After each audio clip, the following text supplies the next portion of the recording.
We do have a quorum in the room. We are now live.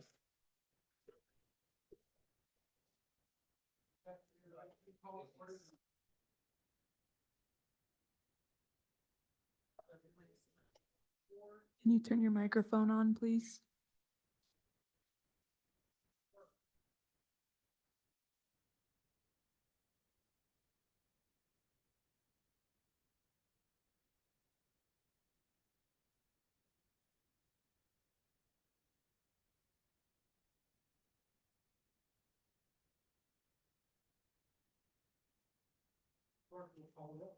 All right, directors, when I call your name, please indicate your presence. Director Seves. Here. Chapman. Here. Thank you. Soon for Desmond.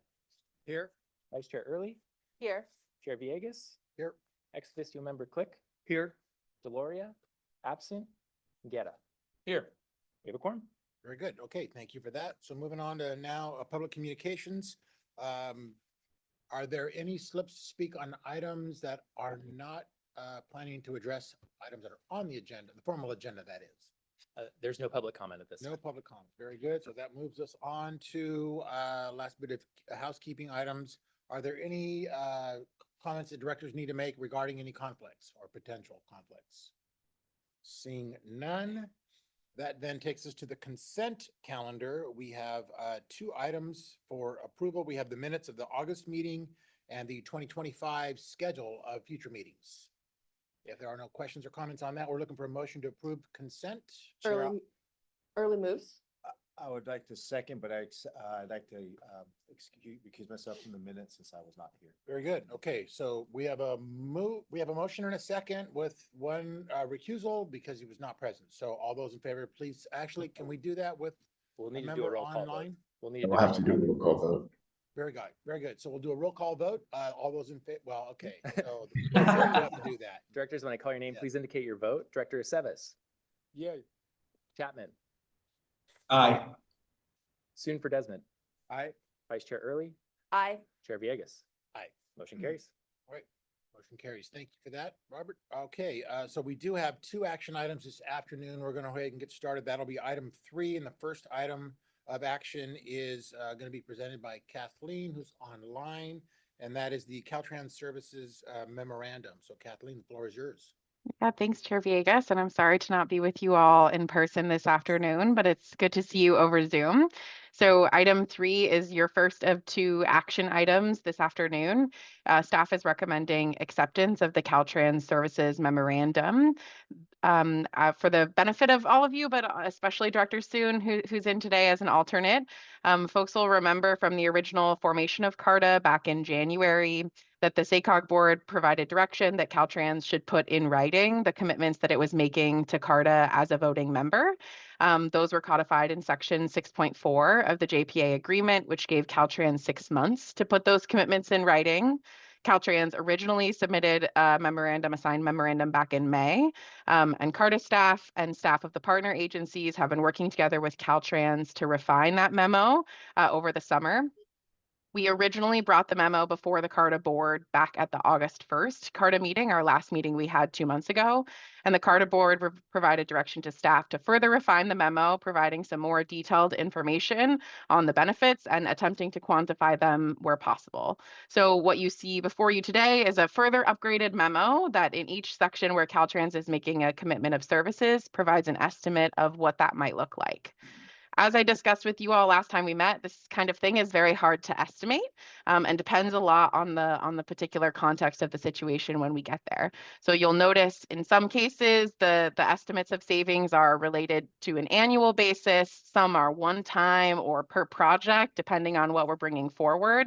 But in general, we expect that Caltrans's in-kind commitments that they're making as a voting member of CARTA will save CARTA between $2.5 and $5.9 million in our first 5 years of operating YOLO 80. Staff feels that this memo is responsive to the requirements in the Joint Powers Agreement and also to the direction from the CARTA board last time we met. And so staff is recommending acceptance of this memo. In terms of procedure, the memo must also be approved by the voting member agencies, so SACOG and YOLO Transportation District. So following this board's acceptance, should you choose to move in that direction of this memo, the second half of the staff recommendation is to direct us to go seek that acceptance from SACOG and YOLO TD after this meeting. I want to thank Caltrans and their staff for the careful work on this. There was a lot of data that was pulled and examples and trying to pull correlations where we could to give you all some quantitative information to work off of. And I couldn't have done it without the partnership from their staff. So with that, I'm happy to take any questions. Very good. Okay, well, thank you for that, Kathleen. Thank you. Are there any brief initial comments or questions before we check on any public testimony? Just wanted to really thank Kathleen and our staff for getting us here.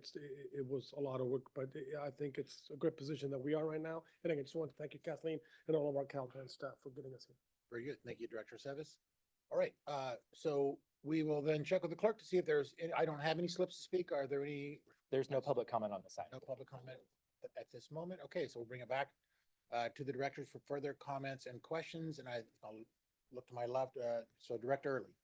Yeah, so a couple of things, because I also have the opportunity to sit on YOLO TD.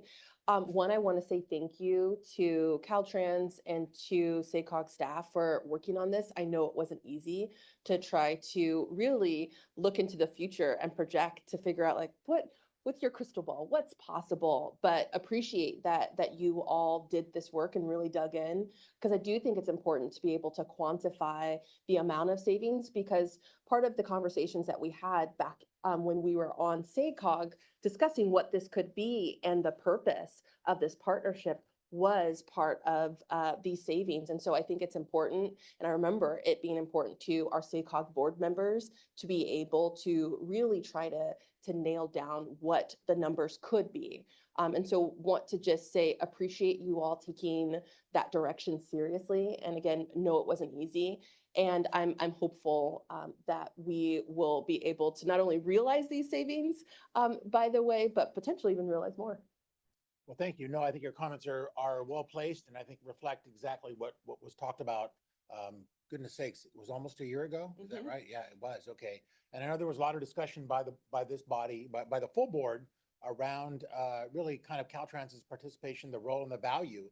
And so thank you, Director Sevis, for fulfilling that commitment 12 months later. And so thank you, Director Early, for making sure that we fulfilled our obligations, at least at this juncture. So any other thoughts or comments, questions on the memo?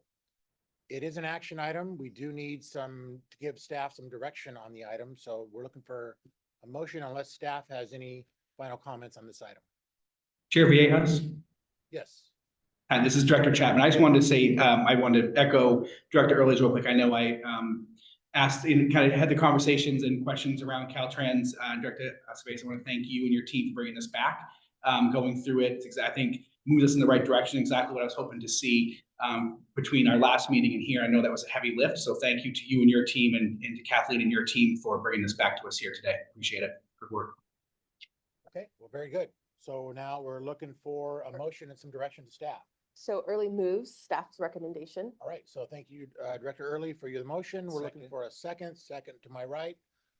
If there are no other comments or questions, then I would look to the clerk to call roll. All right, Director Aceves? Chapman? Aye. Soon for Desmond? Aye. Vice Chair Early? Aye. Chair Villegas? Aye. Motion carries. Motion carries unanimously. Thank you very much for that. Okay, and thank you again, Kathleen, for your work on that. A lot of work to go back into that memo, and so I think it reflects the work that we have ahead of us. So, okay, with that, then we go to action item number 4, and that is the Regional Tolling Authority Equity Study. And again, that is going to be Kathleen. Yes, Floor is thank you, yours. Mr. Chair. So item 4 is also an action item. I know many of us have been engaged in conversations around equity as we have headed into tolling as a region.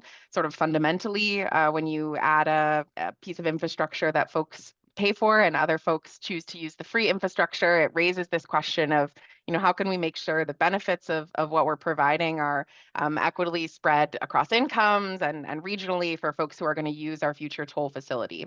I think one of the discussions we had early on and why we created a regional tolling authority with CARTA was to try to have some consistency where we could across our toll network. And so what staff has before you as part of item 5 is a recommendation that CARTA seek some planning grant funds to develop a regional toll equity study.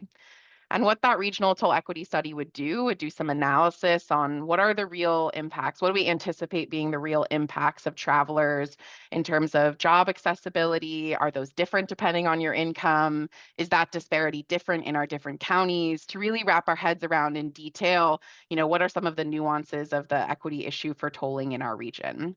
The idea is that this tolling equity study would also outline a framework so that CARTA could work from in the future to adopt more specific equity programs or to include equity measures as part of other toll policy that CARTA will adopt in future years. So it as an attachment to item 4 includes a draft scope of work for the equity study that includes early phases, like defining what we mean by equity in the context of tolling and how we're going to measure inequity, analyzing precedents. What are other regions doing on tolling equity? Also, what are other regions doing on parking equity and other cases where folks are paying for public infrastructure in some way to really understand what the best practices are out there. So staff has this rough draft scope before you to review. We're going to be continuing to refine that scope with the partners over the coming months, particularly to make sure it coincides well with some of the corridor specific work that YOLO TD is going to be doing on YOLO 80 to analyze the kind of direct impacts to their communities. And so what staff is asking for today and what the recommendation is the direction to apply for something called the Caltrans Strategic Partnerships Planning Grant. This is an annual planning grant that Caltrans does, and strategic partnerships is specifically for folks who are willing to partner with Caltrans. We have Caltrans at our very table, so we're certainly willing to partner with Caltrans on this. Those applications are due in January, and actually those applications can only be directly submitted by the MPO, which for CARTA's case is SACOG. So you'll notice the staff recommendation includes direction to apply for this grant and also direction for staff to seek SACOG's approval to apply for the grant on CARTA's behalf. So SACOG will kind of pass through the grant application for CARTA, which is something that SACOG has done previously for other entities within our region. And with that, I am happy to take any questions. All right, thank you for that. So I'll start with the clerk to see whether or not we have any requests to speak, because I have no slips. There's no public comment on this item. All right, no public comment, none coming forward, so we'll bring it back to the board for discussion, comments, questions. Maybe I'll look to my left here.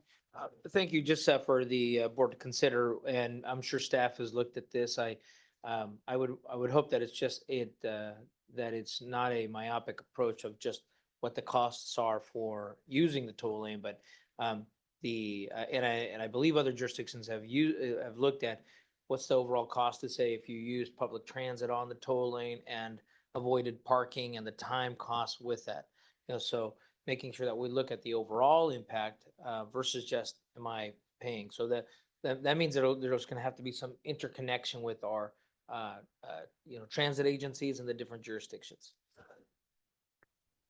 Yes. If I could, so Kathleen, do you want to respond to that? Does that align with the scope? That does align with the scope. So the framework that's proposed is intended to be pretty comprehensive, to not just include discounts and also things like transit passes potentially, or mobility wallets, which I believe Director Guerra is sort of suggesting, but to also look at things like how transparent is our toll prices and how can we make sure it's easy for folks to understand what to expect from the system? How can we have better transparency on decision making so they understand how to show up at the CARTA board? So really like a comprehensive look at equity and what various policies CARTA can put in place to be as equitable as we can.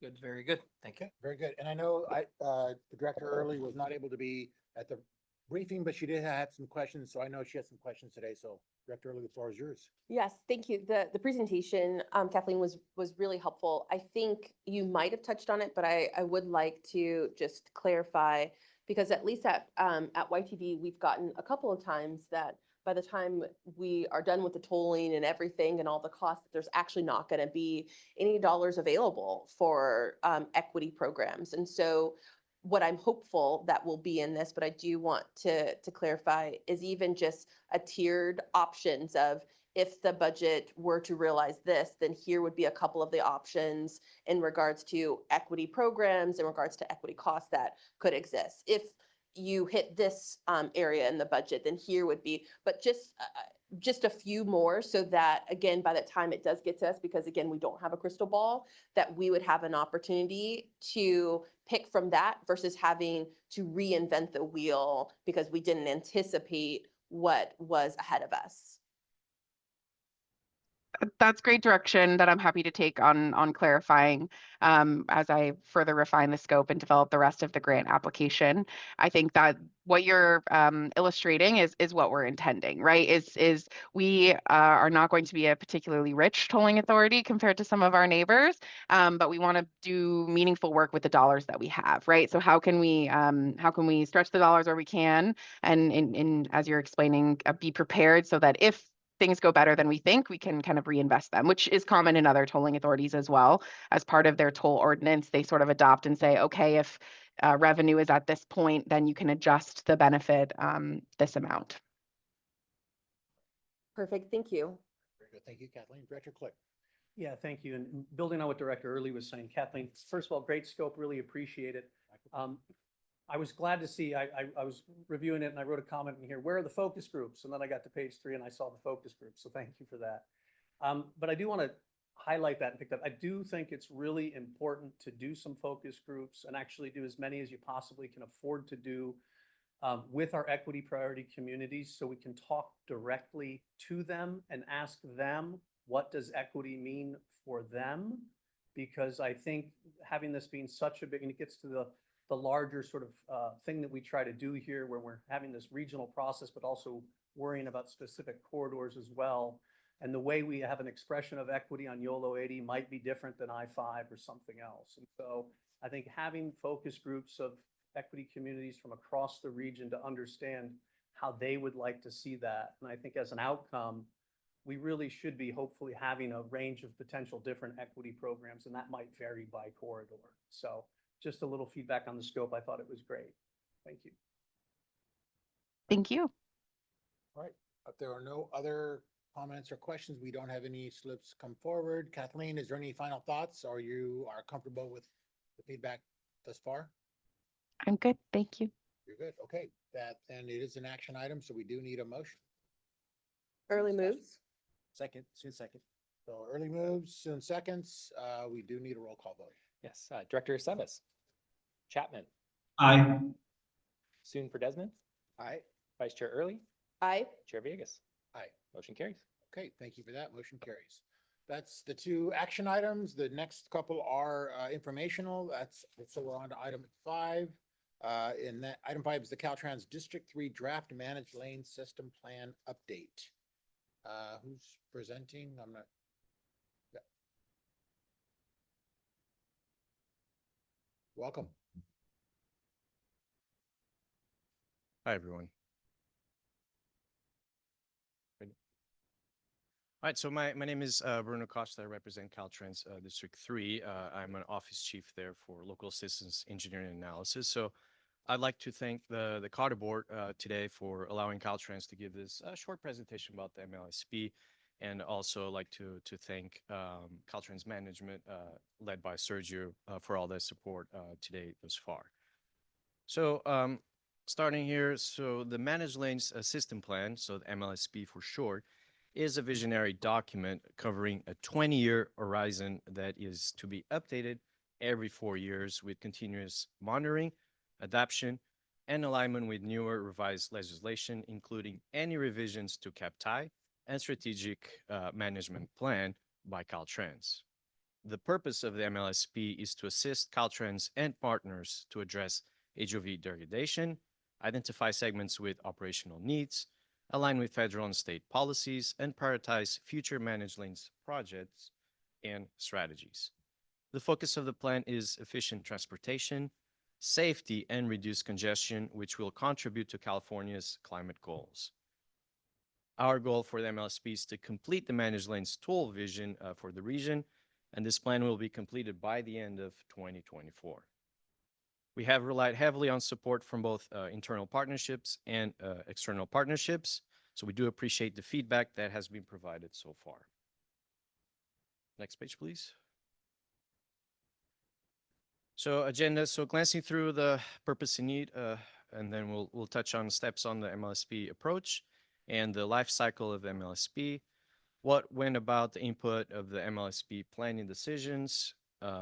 We'll cover also the analysis phasing strategy, and then finally a high-level glance of the performance evaluation and overall findings. So moving on to the next slide, the purpose and need. So the development of the MLSP is crucial due to several reasons. So the MLSP outlines a comprehensive vision for the managed lanes, focusing on enhanced mobility, connectivity, and financial planning, while addressing climate impacts and incorporating stakeholders' input to create a sustainable transportation system. As we develop the MLSP, we need to address key issues like the HOV lane degradation and identify segments with operational challenges. This not only ensures we are meeting current and future needs, but also align with federal and state politics and policies. All this will help us prioritize future managed lanes projects. Moreover, the MLSP plays a crucial role in promoting alignment with regional and metropolitan transportation plans. This by evaluating existing plan and conceptual managed lanes strategies, we can ensure alignment with other transportation plans.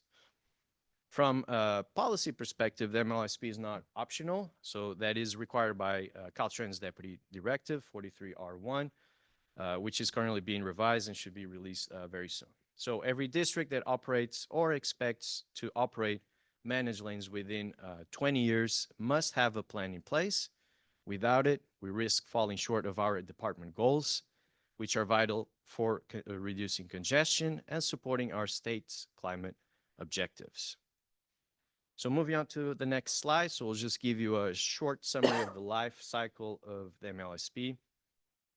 So Technical Advisory Committee, so TAC for short, and stakeholders meetings are required for crucial milestones, and reviews in general have been conducted for all milestones displayed here. Today we had about 3 TAC meetings and 6 stakeholders meetings on record. And again, as mentioned before, we're still on target to deliver the MLSP and complete it by the end of calendar year. However, our contract with the consultant does expire soon, so we'll need to follow a strict timeline moving forward to stay on track to the finish line. Moving on to the input of the MLSP planning decisions. There were 3 elements in the planning process for developing the set of strategies to be included in this MLSP. So the first element was reviewing the current freeway system and identifying those freeways with HOV lanes. We call that the guiding principles. So first guiding principle, the number of general purpose lanes, so GP for short, is crucial because converting a GP to HOT or express is not feasible if there are only 2 GP lanes on freeway. Therefore, it's essential to maintain at least 2 GP lanes after any proposed conversions.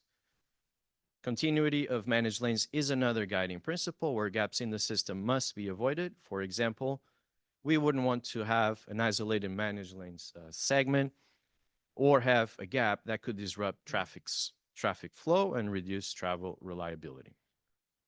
Geometric limitation was the last guiding principle considered. For example, the limit available right away for State Route 51 between 160 and I-80 makes building the managed lanes extremely costly. The second element was the comprehensive baseline assessment that was conducted. So the team combined 4 measures into the overall assessment. So those measures were 30% existing conditions traffic operations, 25% future no-build traffic operations, 25% equity, and finally 20% transit. So the end result was prioritization of the 22 freeway corridor segments in the MLSP study. As you can see there, highest need in red, higher need in orange, and less critical in yellow. The final element, input, is to consider project development status for the freeways in the region. In addition, connectors between managed lanes facilities are critical for performance.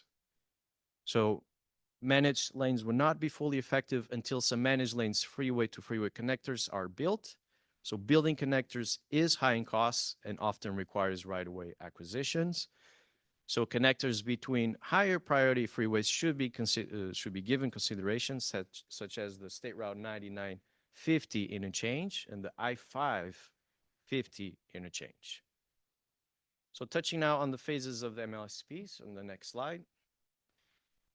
So analysis was done in sequential order. However, implementation of any of the projects can occur at any time regardless of this MLSP. As the MLSP is not time-bound, projects can come online in order depending on availability of funding for projects delivery and construction.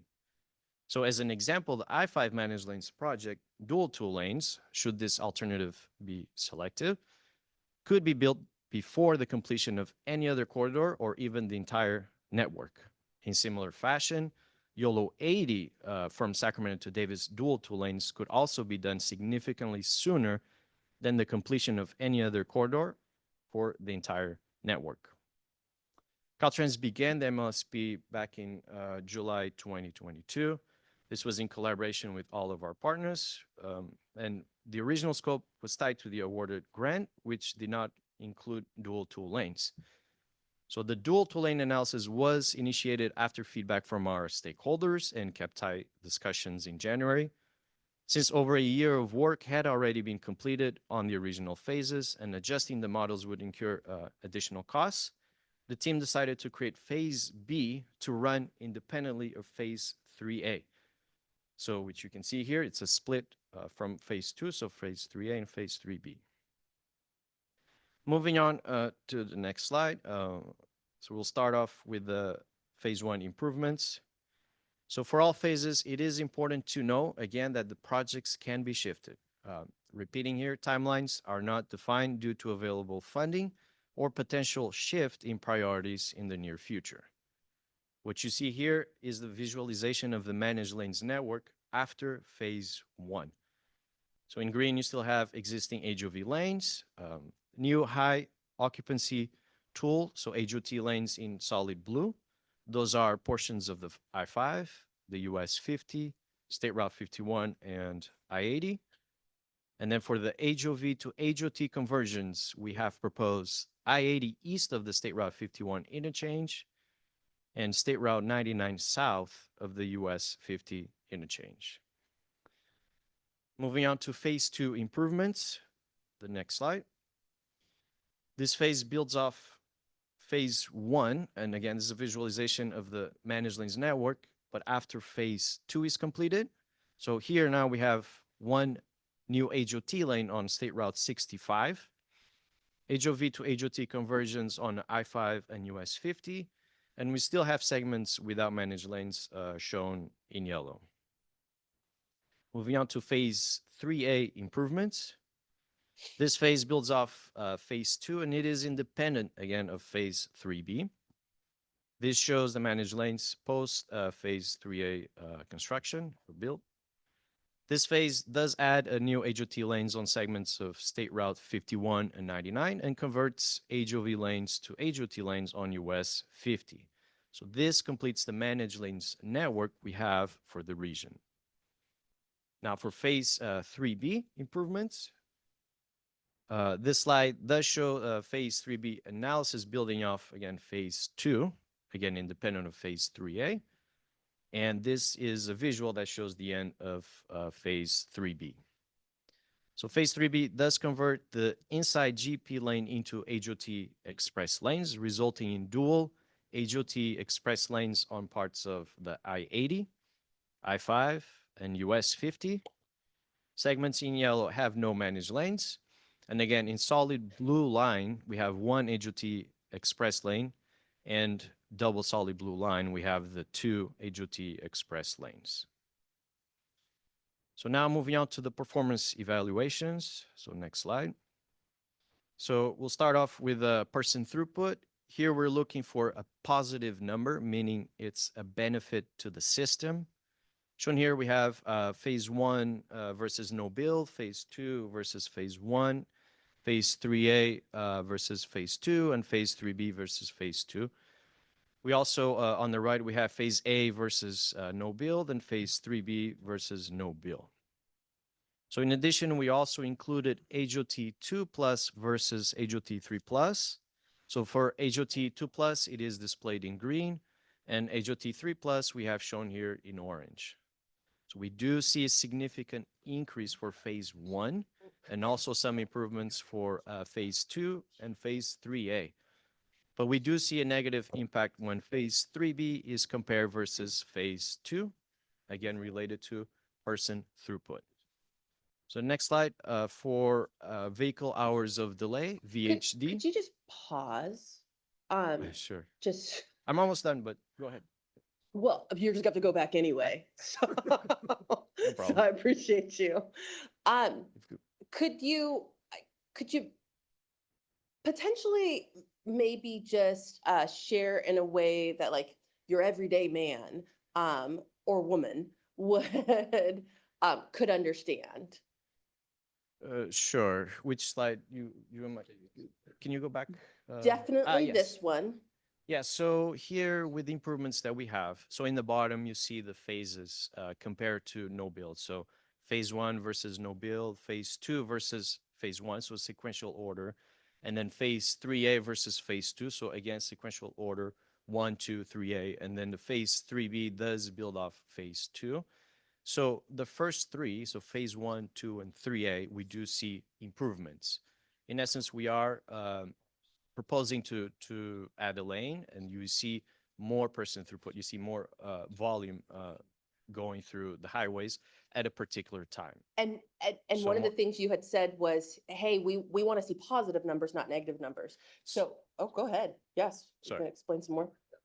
So the negative that you see on phase 3A, that means there is more congestion. So cars take longer to get from point A to point B. So this particular metric, we are doing better with phase 1 improvements, phase 2, and phase 3A, but phase 3B, unfortunately, is not doing as good and actually creates more congestion.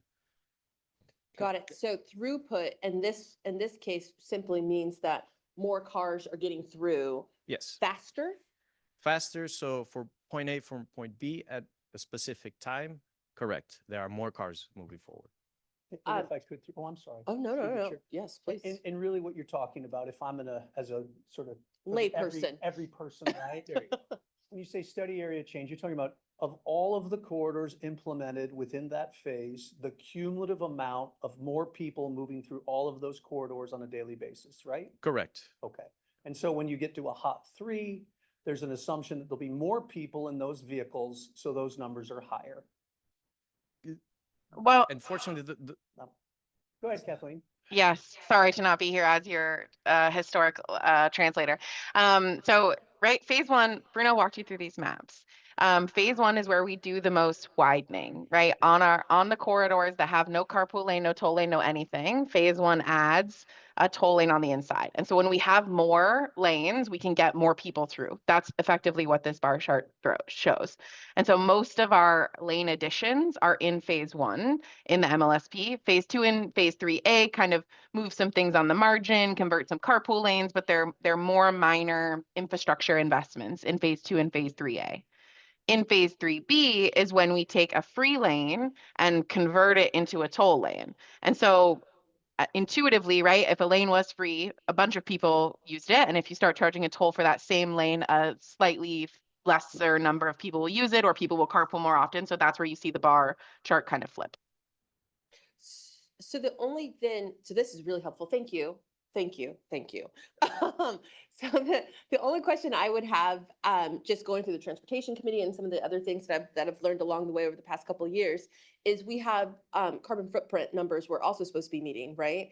And so understand that bigger is better, but it actually depends on what we're defining as better, right? correct. And I do have more metrics, and we'll touch on VMT, which Did I just like tee you up for your next slide? Yes, Hey, sure. Director Early, if I could, so again, these are great questions and we all encourage you to ask these kinds of questions. So this is one snapshot, right, of looking at person throughput. Bruno is going to get, I think, to the vehicle miles traveled. And I also stay tuned because I think the SACOG staff is modeling some of these networks as we speak for greenhouse gas emissions and for congestion and for VMT and for revenue generation on the toll corridors and for what that means for transit service. So this is a really important snapshot. It's one piece that Bruno will give you a bit more of and that you'll get even more of, I think, in a couple of weeks when we have some of these larger model results that both look at mainline freeway network, but also look at local streets. So this is an important piece of that picture. It's not, Bruno will give you a bit more and then we'll have even more in a couple of weeks. I appreciate you pausing for me. Thank you. No, very helpful. Absolutely, Yep. anytime. Well, yeah. So, I appreciate all the explanation too. I mean, I just thought I'd ask this plan, I gave just going over my mind. Are you going to do an environmental document, programmatic environmental? Director Soon, could you turn on your microphone? Thank you. Is it not on? Closer? Okay. Are you going to do an environmental, programmatic environmental review over this? I'm just trying to get to implementation as fast as possible. So is this planning document going to have? This is a planning document, so that's not our goal here. And maybe Serge, you want to, yeah, go ahead. So no, great question. This is, again, like Bruno was saying, this is a plan. And we're gonna get into this in a little bit, but all of the environmental process that has to be gone through to do implementation will be done at project level. And so the project, individual projects will clear all the environmental process. That's where we're gonna weigh everything from congestion to GHG, everything we have to balance. And then see how, and funding obviously, and see what can be implemented where and how. And that's where we get into these finer details and clear that project, that phase environmentally. This doesn't clear anything environmentally. Yeah, thank you for that. I was just wondering, do you gain any expediency if you did a programmatic review and then a project level consistency with it for each project? Yeah, that's a great question. We could definitely take that back. Good question. Yeah, don't have an answer for that unless you have thoughts on that, Bruno. Could you please repeat? I didn't. I was just wondering if you gain any advantage time-wise by doing a programmatic environmental review for the entire system and then project level consistency analyze. We can definitely look into that.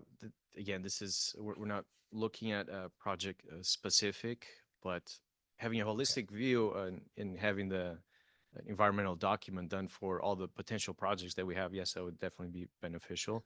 But that's not the goal here today. So we're just looking at priorities. I hear what you're saying. Let me jump in.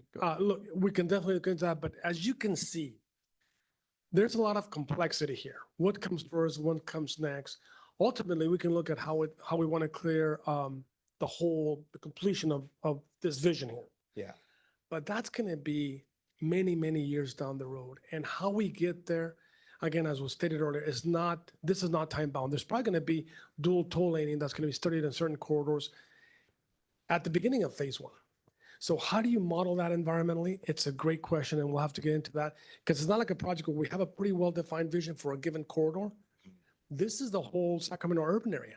So it can get, and again, how that implementation happens, we have to go back and look at the environmental process and see if there could be an advantage to your question. There could be, by the way. Those are the things that are just spinning in my head as you ask that question. Yeah, thank you very much. And I bring that up because as I look, like you said, it's not time bound, but as we looked in Blueprint, it talks about 2035 just for phase one, right? I mean, so you're 10 years out.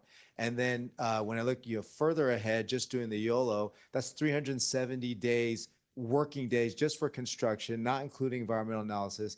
My point is there's so much congestion happening on our highways today that by the time if we actually implement this thing, we will be in extreme gridlock. So I'm trying to find jumping ahead, right? But just trying to find any way we can, accelerate that timeline. So that was the purpose of my question. Yeah. Thank you. Great comment, and we'll take that one back. Yep. Very good. Okay. Okay. Moving forward, we'll touch on vehicle hour delay. So the next slide, please.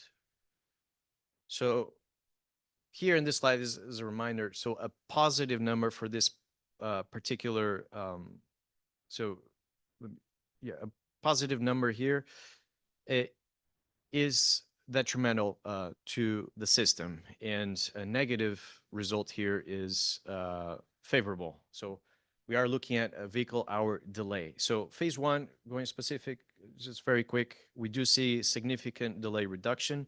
Those are specific to I-5, so minus 30%, and I-80, we have a negative 23% of delay reduction. Phase two, the major delay reduction is, of course, on State Route 65. It's about negative 29%. But as far as the region-wide benefits, it is much smaller compared to phase one. Phase 3A, we do see delay reduction on State Route 51, about 10%. And we do see significant reduction in the region when comparing phase 3A versus phase 2. Now, phase 3B, we do see a delay increase as specific to US 50, about 5%. That is shown there in red, and we do have an increased delay for the region, again, when comparing phase 3B versus phase 2. The last two that just shows the completed phases versus no build. So that's phase 1, 2, 3A, or phase 3B. And we do see a slightly more favorable phase 3A. So for the next slide, that's where we see the vehicle miles traveled. So that's the VMT. So in blue, we see the study area total VMT, and in orange, the regional total VMT. So here we have, again, all shown for all the phases. You have it in the bottom. And we do include the last two, where phase A and phase 3 are compared, again, versus no bill. So in essence, all phases increase VMT, with exception of phase 3B when comparing versus phase 2, with a slight decrease for the regional total VMT. The next slide. So it's the HOT 2 plus versus HOT 3 plus, still on the performance evaluation. So this graph shows relative toll revenue for high occupancy toll lanes. So we have HOT 2 plus versus HOT 3 plus for all the phases for the study. The average toll price here used for the analysis is relatively small per mile. And really the takeaway here is that phase 3B does perform the best, both for HOT 2 plus and HOT 3 plus. However, that is at a cost. So we do see the higher revenue in phase 3B, but the cost is the traffic operations. They are degraded. So finally, just going over the overall findings per phase. So phase 1, the project here in this phase are a major expansion to the network and do result in the largest improvements in terms of person throughput, vehicle hour delay, and heavy vehicle throughput. However, there are also slight increases in VMT. For phase 2, we do see although we do see benefits on phase 2, they are relatively small compared to phase 1, and this is due to the amount of proposed improvements. Most of the vehicle hour delay reduction is coming from State Route 65 improvements. The last two phases, so we have phase A, there are increased speeds on corridor where new HOT lanes and overall reduction in vehicle hour delay. We also do see a rise in VMT and less revenue when compared to phase 3B. And finally, phase 3B, as I mentioned, traffic operations are seen to be worse. Again, as looking at a planning level analysis, because vehicle hour delay do increase as a result of the GP conversions to toll lanes. And this is witnessed on I-80, US 50, and I-5. So phase 3B does reduce VMT relative to phase 2 and does generate more relative revenue than phase 3A. On our last slide, just overall findings and next steps. So the MLSP, again, this is a planning level analysis. All proposed strategies will be studied at a project level. The HOT 3+ has encouraging results and should be investigated further, again, at a project level. The phase 3B in particular, this one will be discussed in MLSP. And although, as I mentioned, this is a planning level analysis and the results are not quite favorable due to congestion, the MLSP will still defer any dual HOT GP conversions for investigation at a project level.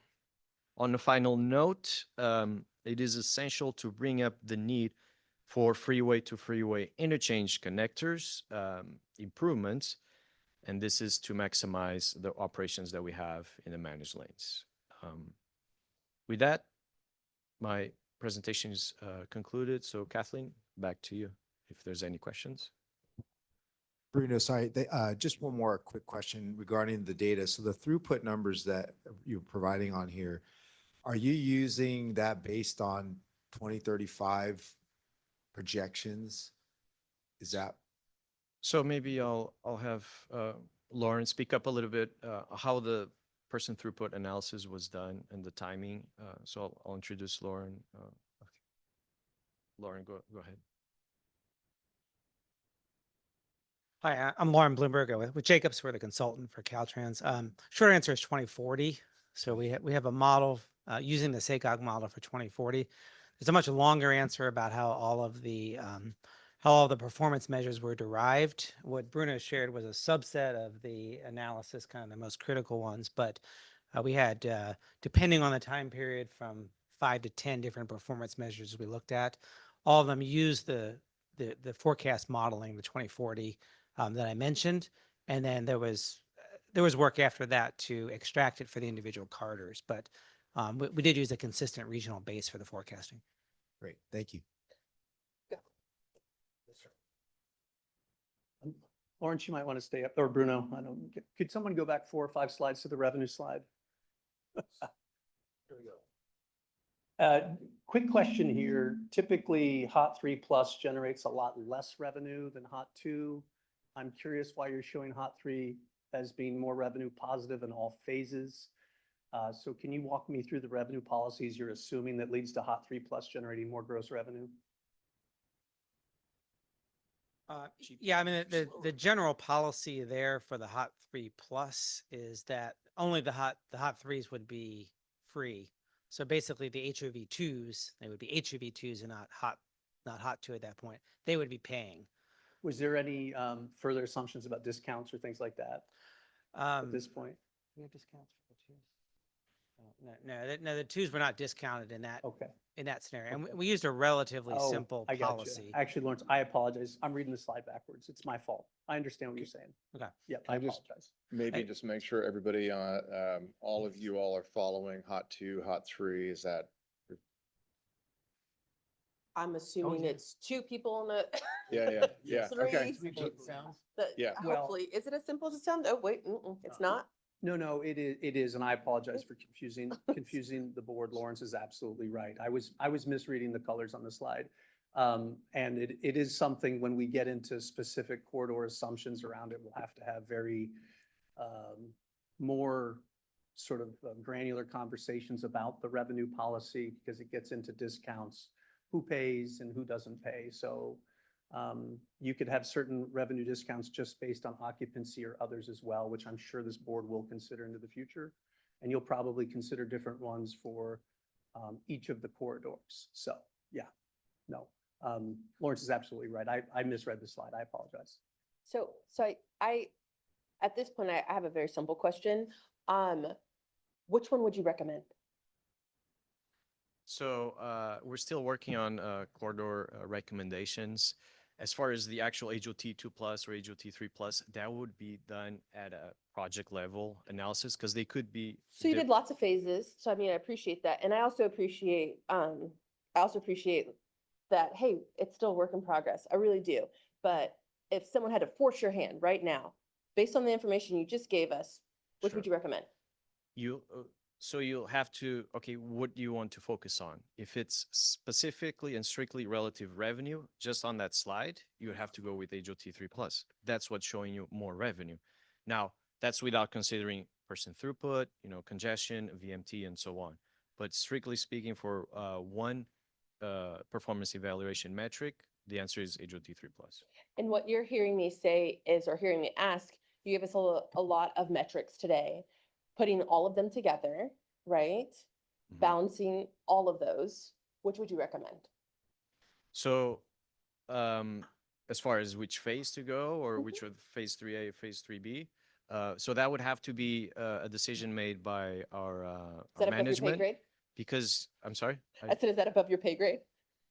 Yes. Well, Oh, Director Early, absolutely. He literally just said Can I that's a I'm just, decision I'm made just by presenting management. the, I mean, this is, so, just to jump in, Yes. so look, we're giving you the first sort of analysis and some data around this, right? And I think the point here is actually that the MLSP is analyzing, it is not actually recommending, right? And we're trying to keep options open so that when we go through to the corridor level, corridor by corridor, because really, I mean, that was not a duck on Bruno's part. It really is about this board, this agency, and what you want to prioritize, right? We're beginning to get into some of these trade-offs, right?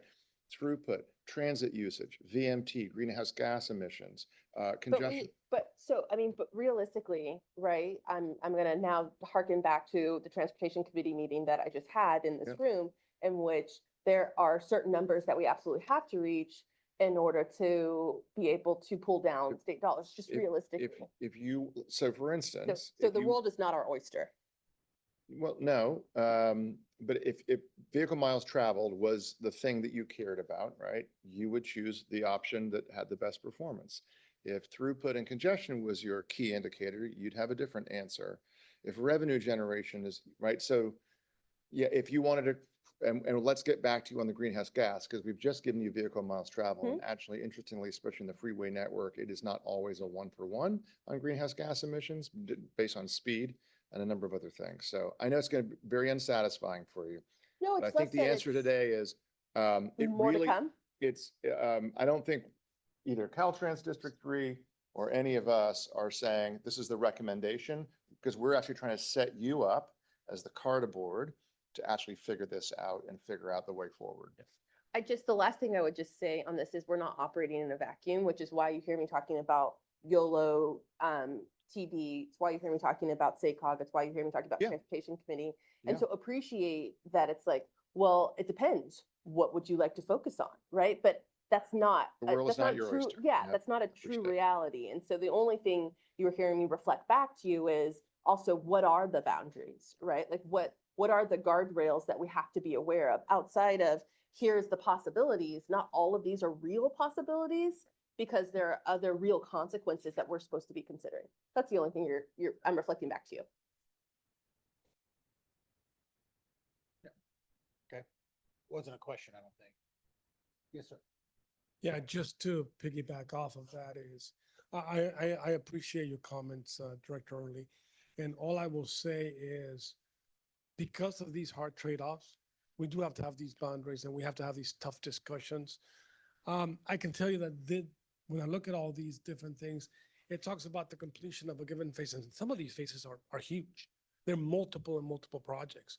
So I think a lot of the finer details can be made and better decisions can be made even at higher levels when you start looking at corridors. How we're going to finish that 80 corridor? How are we going to connect it to I-5 so that both tolling operations and even possibly, with dual lanes, where does those make sense so that we can balance? Because I believe there's some places we can actually balance a lot of these things and get the most bang for our buck.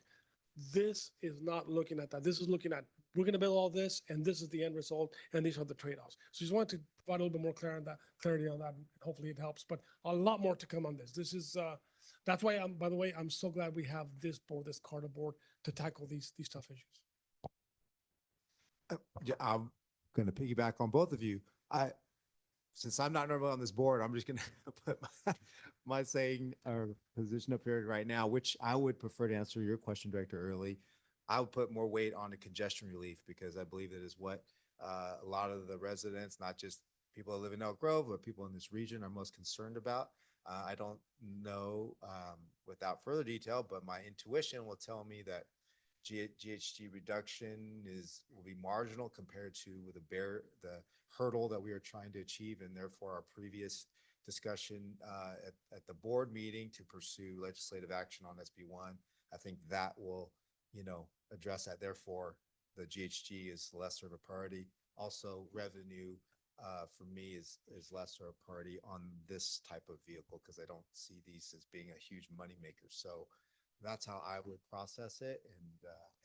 And Director Stone, can I just add not to totally push back, right? But one of the many things that you need to consider as this board is revenue.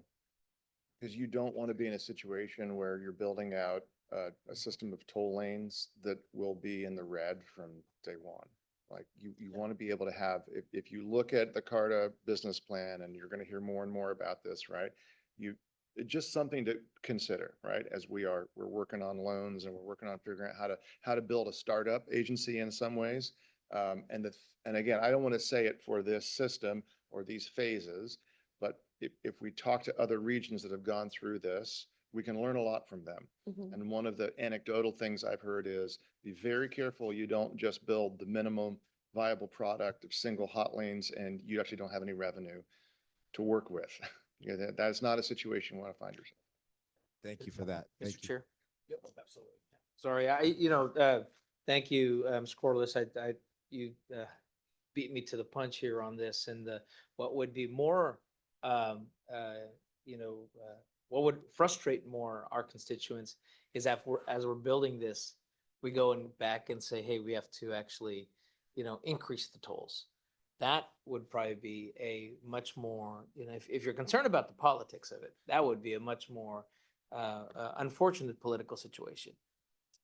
But the other piece, I think, and again, I'm going to state an observation, not a preference, but whether it's greenhouse gas versus weather congestion relief, I'm just going to set aside the greenhouse gas component and just focus on the air quality. We are in a federal non-attainment zone, and we're building out something that is decades to meet our needs. So regardless of the overall GHG issue, not meeting our federal attainment means transportation dollars. So, the VMT piece is critical because we need to make sure that in the long run, we meet our Clean Air Act requirement. That's a federal act, so that's not even a local requirement. So I would just point the observation that, one, we do need to look at the revenue side to make sure that there's a viable project. And second, if the benefit of that project is a reduction in VMT that improves our air quality, which is, you can quantize, immediate both medical costs and benefits by addressing that. I think those are pieces that we need to also have a conversation, particularly for those that live Along the adjacent corridor. those corridors. So with that, what I'd like to do, we do have at least one slip to speak. Yes, we have one slip to speak. So we'll take some public testimony, and then we'll bring it back for further discussion, and I suspect there will be. So with that, Autumn Bernstein, welcome.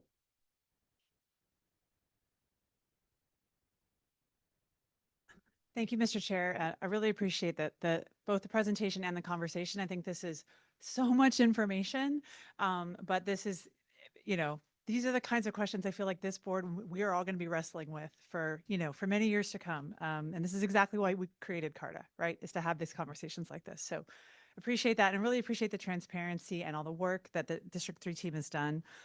This is a planning level document, right?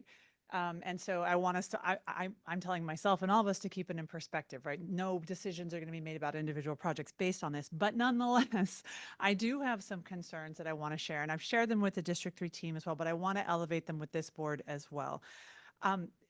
You heard Bruno say that any of these projects could be done at any time, but the way it's written with phase 1, phase 2, phase 3A, phase 3B, does suggest sequencing. And right now, every general purpose lane conversion is in phase 3B, which any lay reader would see as at the end, the very last thing that we do would be converting general purpose lanes. And I think that's a problem, particularly for like in Yolo County, for example, we've been talking for years about wanting to at least study conversion of a general purpose lane sooner rather than later. And I know Caltrans District 3 is working on it. I'm concerned that the way that is framed in this plan makes it seem like, why are you doing this now? This isn't supposed to happen until the end of a 20-year period. So I think calling them phases, while I understand that you needed to group projects for the sake of doing analysis, the plan itself, by calling them phases, suggests that they are sequenced in, chronologically. So I really have a problem with that language, and I hope there's a way that we can change that. And also, there's an apples to oranges problem with all of the general purpose lane conversions. They are not all created equal. For example, the plan said they don't want to do general purpose lane conversion where that would only leave one general purpose lane, but that's exactly what the plan does on I-5 between Woodland and 99. So, but I should say between the Sacramento River. That's currently only due to two general purpose lanes each way. If you convert one of those general purpose lanes to a toll lane, that leaves one general purpose lane on I-5, which we know is huge for truck traffic. And I think that that's frankly, like probably some of the big spike that we're seeing in congestion is due to that segment alone having only one general purpose lane for all of those trucks. So, dual lanes on I-5 between 99 and downtown, where you already have at least 30 three seconds lanes, remaining. probably makes a lot of sense. But why would we undermine our own commitment to keeping two general purpose lanes? You need two general purpose lanes if you're going to keep traffic moving. So anyway, I hope that we can take a closer look at some of those issues there and make sure that we're not inadvertently mixing up the good general purpose lane conversions with ones that are really problematic. Thank you. Really good point.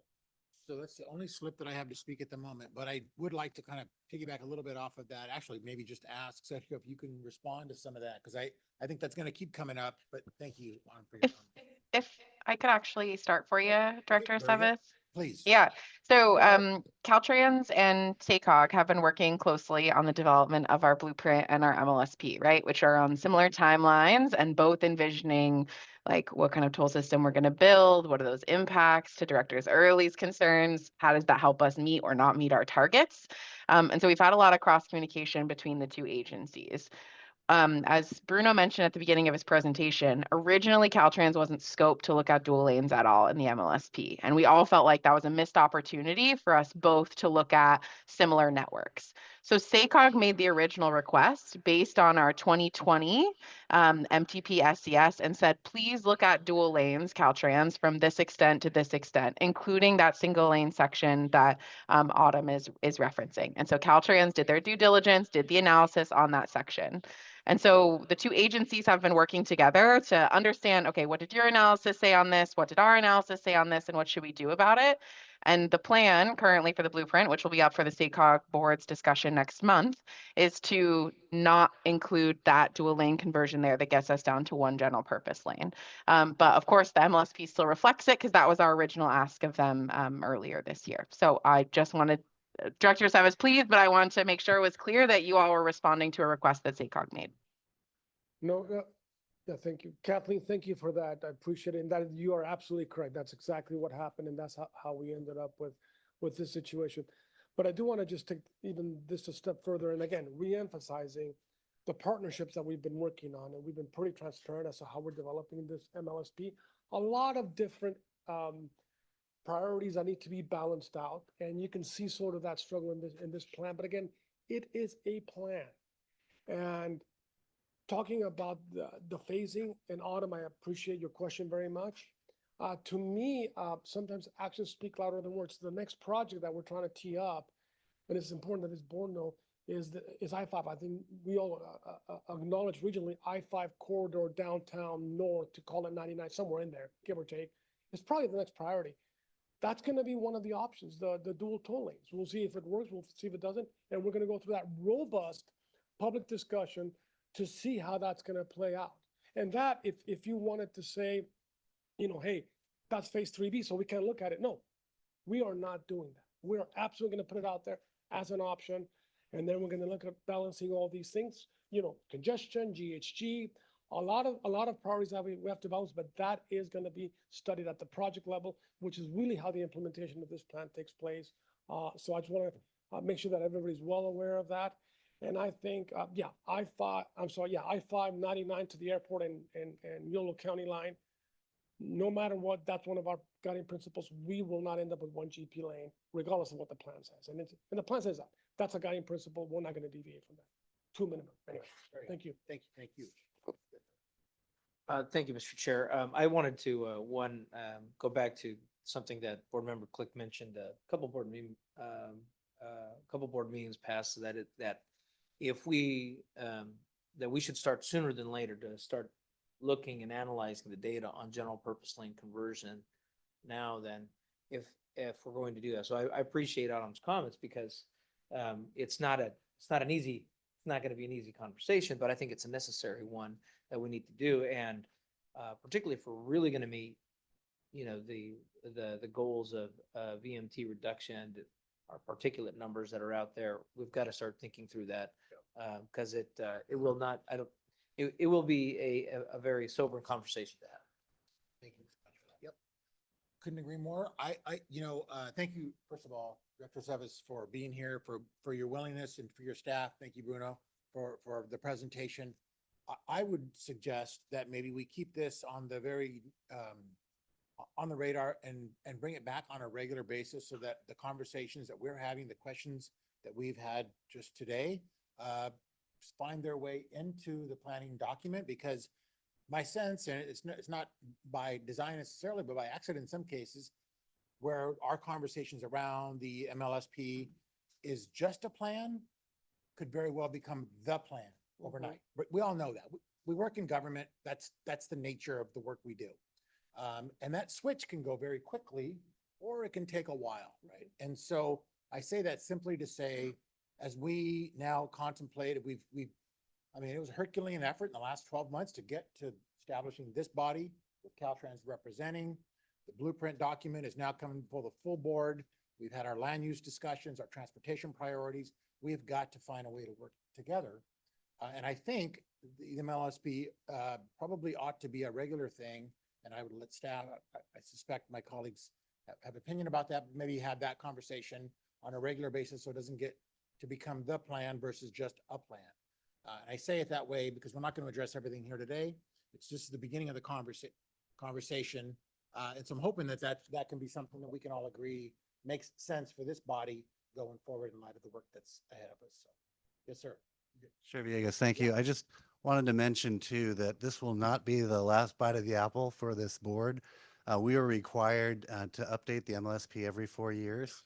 And so we would like to get some plan on the table so that we can move forward and that we can show some consistency with the MTP SES as well. So, but we hear you loud and clear, and we'll take those comments back. Thank you for that. Yeah, and I think I heard that at the outset. It's a 20-year plan with a 4-year updating sequencing, and that's helpful. But so that's very helpful.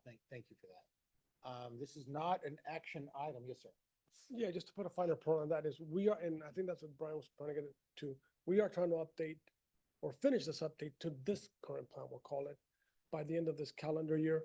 But like Brian said, we will be updating it no matter what every 4 years, and there will continue to be robust discussion on the table on what that plan looks like, how can we update it, as well as no limitations on what kind of projects we can bring forth as we collectively prioritize what those projects should be, where they should be, and how we put them out.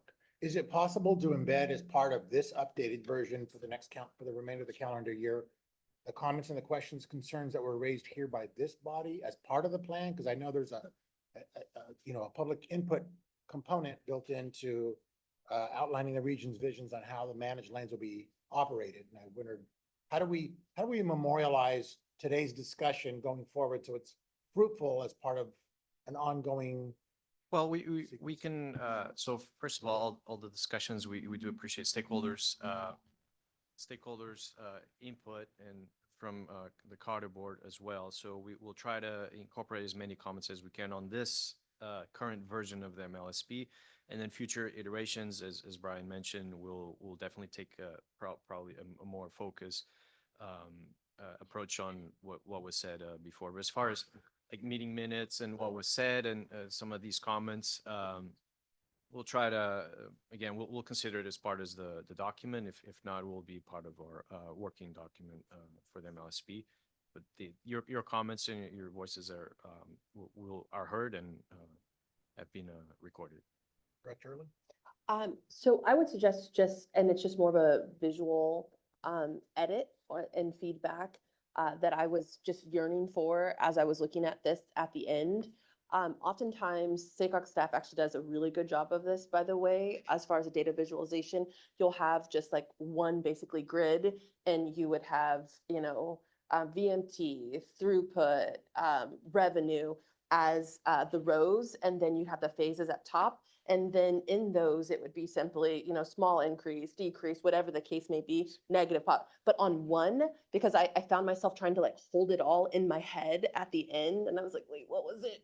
And so I think you could probably get that on one. I know that was literally, that was the internal voice. I heard. We can work on that. And that is a great suggestion, actually, even for the MLSP document. Somebody who reads this the first time, it can be quite overwhelming. And as Lauren mentioned earlier, this is just a snapshot, the highlights of the entire document. Document will be about 200 pages or so. But what you recommended is, we'll definitely be considered. I do appreciate that. Thank you. Yeah, I'll also add Chair Villegas, serving in capacity as staff to CARTA. Caltrans has generously offered to let us have a review of the draft version of this document and provide comments. So as your staff, I'll also take back what you directed today and provide those as direct comments on Caltrans's draft once we receive it. Great. I just wanted to reiterate the analysis about whether or not some sort of programmatic environmental review can help with expediting implementation. And then as far as, the document itself, again, recognize it's a planning document, but to some degree you can communicate the order of magnitude of implementation for these phases, for lack of a better term, I think would also better inform the board for its decision making process, because you could have implementation challenges that might be a fourth dimension basically than besides GHG, and congestion relief and such. Yeah, we will definitely take that back. And just to make sure I capture that correctly, is your concern is realistically, okay, this is the plan. What's realistically going to take place, and how's that going to look? Is that what you're talking about? Yeah, because it doesn't matter which one, well, except for revenue, but if you're talking GHG, if you're talking congestion relief, air quality, right? The faster we get these things implemented, the better off we are. And and by the way, and your first point, well taken. We will definitely look, Kathleen, if you can help us stay honest on this one, we will definitely look at the programmatic approach to the environmental document. Yeah. Thank you. You good, or you want to chime in? You had something to say? Sorry, I keep forgetting to look on the screen, Josh. Director Chapman. Can't hear. Yes. Oh. Yes, you have a comment, or yes, you can hear me. No, I can hear you. Yeah. No, I appreciate the conversation. I would like to second what Director Early mentioned about kind of presentation of the data. It's definitely a lot that's there. I know Kathleen's done an amazing job in the past with a lot of difficult transportation issues and was able to present it to the board in a way that was easier to understand and process through. So I look forward to that. And I do appreciate your comments, Chair Villegas, about keeping us on the front burner, if you will. I think there's still much information to digest here. It's important for us to continue to work through this as progress is made. Thank you. Okay, well, thank you for that. And Chair, quickly, if I Yes, could, sir. and it's adjacent to your item, but one thing you mentioned made me think of it is the other thing that's going on, especially when we're talking about 35, 40 years GP conversions, is, you do have the state looking at road usage charging and some level of, revenue replacement into the future. I'm not speaking to it relative to the MLSP or blueprint or anything, but I do think this body should, on an annual basis, ask for some level of presentation or some download on what the progress and what's going on with that. So all of this can be in alignment, and this is the body for that to occur. Yeah, absolutely. 1,000% agree with that. In fact, that was what I was going to get to and try to put a bow on this. This is not an action item. It's simply presentation. If there are no other comments, I would like to actually follow up to that to say, at least at a minimum once a year, that we get an update on the status of what it is, because as Director Sin said earlier today, you know, well, I think everybody has said it. If we don't keep track of it, we are going to be challenged, and God help us if we are at cross purposes trying to figure out how our land use patterns will grow in this region if our major transportation system network isn't keeping up with, or at least in part and parcel with what our vision is for the region. So that has to happen. We have to be on the same page. I think our public would expect it. So, all right, if there are no other comments, Kathleen, you got what you need. Thank you, Bruno, for the presentation. Thank you, Director Sevis, for your willingness to share the document in advance with our staff so they can come prepared to provide today's presentation. So with that, again, it's just information only. If there are no other comments, we'll move on. We are at the, let's see, it's 1:15. This meeting, I believe, goes for another 45 minutes-ish. The next item is item 6, and that's comparing SACOG's blueprint and Caltrans managed lane system. No. Yeah, item 6. Sorry, item 6, sorry. Too many notes on one piece of paper. So comparing SACOG's blueprint and Caltrans managed lane system plan, and Kathleen, that's you once again. Absolutely. Thanks, Chair Villegas. So this item is meant to, you all received a presentation back in August from me on what SACOG's been working on for our blueprint in terms of a toll lane network. And then you just got a presentation from Bruno on what Caltrans has been working on for a toll lane network.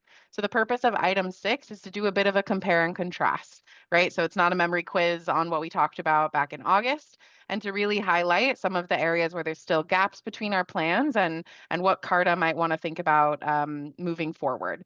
This is just an information item, so we're not looking for any action on, yes, let's do this to close the gaps in these plans. Really, we want to continue the conversation with all the regional partners, but this is just to make clear kind of where the gaps still are. So throughout the staff report, I have some subheadings on the various pieces where there's still discrepancies between the two plans. Before I get into those discrepancies, I just want to underscore that at a high level, these plans are really similar. And I know tolling is new to us, but we've had really differing opinions on this topic going years past. And so Caltrans and SACOG have come so much closer together this cycle than we've ever been. And I'm really, really proud of that partnership. Doesn't discount how much we still need to really get the full overlap, but I really want to underscore and express my gratitude for the partnership and the compromise that both agencies have done for the benefit of the region. So where there's still some remaining discrepancies, the first is on timing. There are a couple of corridors that Caltrans has in the near term, that SACOG has midterm, and things SACOG has near term that Caltrans has midterm. Neither of these are major issues. They're shaded in that table I've provided in the staff report for you all to look at. My reflection as your staff on what the sort of bigger issue that's shared in both plans is that both Caltrans's MLSP and SACOG's blueprint have 5 projects in the near-term priority. It's really hard for us as a region to advance 5 projects at once when all of them are like $400 million plus projects, right? So it might be effective for us as a region at some point to think about how within that 5 we want to prioritize so that we can move strategically towards a common goal. I think YOLO 80 is definitely first, right? We're under construction on that project soon. SAC 5 probably next in line, but what happens with the other 3 remains a bit unclear and is something we should continue to discuss as partners. The other piece, which there was a rich discussion on under item 5, is how dual lanes show up in both plans. At a really high level, SACOG's plan has dual lanes first. Most of the conversions for general purpose happen by 2035 because they have VMT benefits. They generate revenue that we can reinvest in transit, and sort of that helps meet the overall greenhouse gas and air quality requirements that SACOG's plan must meet. Caltrans has them out in 3B. We've had some discussion today on whether out in 3B means later. I think, to Autumn's point, generally, right, the phrases are ordered. And so if it's suggesting that dual lanes are out there, that's a discrepancy that we should seek to close. The best place to close that discrepancy is at the project level, as Director Aceves has pointed out, right? When we're doing more fine-grained analysis on what exactly is happening on SAC 5 and what exactly is happening on YOLO 80, figuring out what makes sense for each of those corridors. The third issue I wanted to point out in reflecting on the presentations of both plans is one of direct connectors. So this is a technical term, but it's sort of a flyover, right? So if you're on the toll lane on 80 coming from Davis and you want to go to the airport and get onto 5, you could stay in the toll lane, ride a toll lane exclusive flyover and get onto the other toll lane on I-5. The kind of closest thing we have in Northern California is if you've ever used the carpool lane to get onto the Bay Bridge, you know, you can kind of stay in the carpool lane, go over the toll gantry and get right back down in the carpool lane. And so Caltrans's plan and SACOG's plan both have direct connectors listed, but in general, they don't get a lot of airtime. And they're really, really important for our traffic operations, for our revenue, for our transit. They're really critical infrastructure. So I think this is in the next round of plans, when we update this all again in 4 years, is something we should consider upping a bit more the profile of in these plans. The last piece I wanted to highlight is just that the fact that we have 2 plans, a Caltrans MLSP and a SACOG blueprint, isn't the only way we could possibly do this, right? Caltrans's own guidance on the creation of MLSPs does allow for Caltrans to use a regional plan as its MLSP instead of creating its own MLSP. And SACOG often, instead of sort of suggesting projects, works directly with project sponsors on their own plans. So we don't have to have this 2 plans model forever. There are pros and cons to keeping the 2 plans or combining them into one or the other plan, but it's something I think this region should think about for the next 4-year update to kind of reduce these discrepancies moving forward. So I know that was a lot, and again, it's not action, it's just sort of to give some more things for us to think about to the much of the board's discussion on the previous item. All right, well, thank you, Kathleen. We're going to go ahead and jump into public comment. Before we get started, I do have one slip to speak. Robert, do we have anybody else? No, just the one slip. Just the from, one. Okay, Dan very Allison. good. All right, Dan Allison, podium is yours. Welcome. Good afternoon, Carter Board. I am commenting on the comparison of the 2, even though some of these comments have to do with the Caltrans MLSP. Freeways are expensive to build, expensive to maintain, and the connectors will be very expensive. So I support tolling. We need to pay for our freeways and not steal money from other transportation projects for that. Caltrans insistence on 2 general purpose lanes in all cases may not be appropriate. There might be some places where it's not appropriate. HOV lanes are a failed idea, and I believe that they should be converted to some sort of tolled lane as soon as possible. All one has to do is stand on an overpass over an HOV lane to see that they don't work. They're a failure. The Caltrans analysis focused on congestion reduction, but I think the priority should be 1 VMT, 2 revenue, 3 congestion. The Caltrans analysis also focused on Hot 2 and Hot 3, but I think express lanes are an appropriate solution in many cases. And in particular, one of the challenges is I-80 and US 50 have a unique travel characteristic during the summer and the winter that families are going to the mountains on those. And Hot 2 and Hot 3 would mean that they don't pay anything, even though many of those families are traveling in very large, very heavy SUVs that cause a lot of damage to the highway. Express lane may be a better solution for that. I noticed that the VMT increase from phase 1 is huge. And I'm just wondering, how is that going to be mitigated? We keep adding capacity, inducing VMT. There has to be major mitigation for those. And I don't know if there's going to be enough excess revenue to pay for all that mitigation. Thank you. Good. All right, thank you, Mr. Allison. All right, no other slips to speak. Bring it back to the directors for further comments, questions. Seeing none. I could just quickly say, I like the idea of having one plan. I think if we could get to that, less paper and all things, but for sure consistency, it's good, so. Or you just adopt our plan and we're done. I mean, that's perfect. We can, I like we can look that for the next update. Perfect. obviously, for the full year. Thank you, Director Sevis. No problem. The other thing I will say, yeah, is, and I appreciate Kathleen, the presentation, but I just want to reiterate what's already been stated is, this MLSP we didn't create it in a vacuum, even this update, as Kathleen stated so well. In fact, we delayed it to be able to study dual lane tolling and have continued to work through the TAC and other teams to make sure that we're getting a lot of input on it.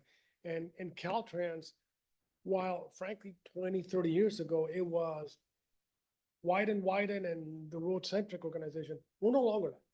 But by the same token, as Director Suen, as you mentioned, I agree with you, there's still something to be said about congestion. So while there's a lot of competing interests, we have to balance it all, and that's a very delicate process. And so you can see that in our plan, threads that needle as best as we can, and we're going to continue to work with everyone to make sure that we're able to balance these priorities. Because when you're talking about tolling, is it going to be successful? How does that look like?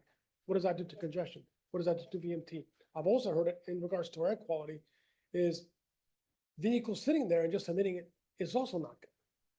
So how do you analyze all that? Those are the things that we're going to have to get into in the project level discussions.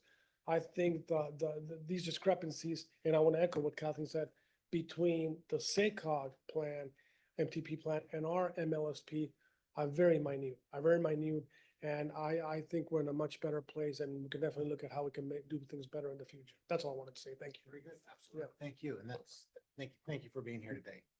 Perfect example of why this partnership is hopefully going to be productive. So thank you. Yeah. All right, Kathleen, is there anything to add? Or again, this was just informational, no action is needed. Is that right? That's correct. Thank you. Okay. All right, Director Chapman, you're good? Making sure. See thumbs up. Okay, if there are no other comments on that item, that takes care of it, right, James? Yeah. Okay. Next item, item to address, there are 5 items in receive and file. We have them presented to us, items 7 through 11. If there are no other questions with that, no action is needed. Are there any final comments or updates, information to be shared by members of this body? If not, that concludes our formal agenda. Until next time, thank you much to everybody. We'll see you next time. We're adjourned.